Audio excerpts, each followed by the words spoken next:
पंडित जी काहे हमरा बोलवैले कुछ चाल चलन लक्षण ठीक न लगे।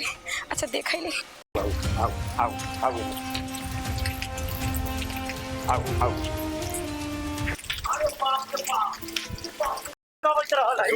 सुन ना बड़का शहर भोगी हो। शहर भोगी? हाँ बहुत बड़का।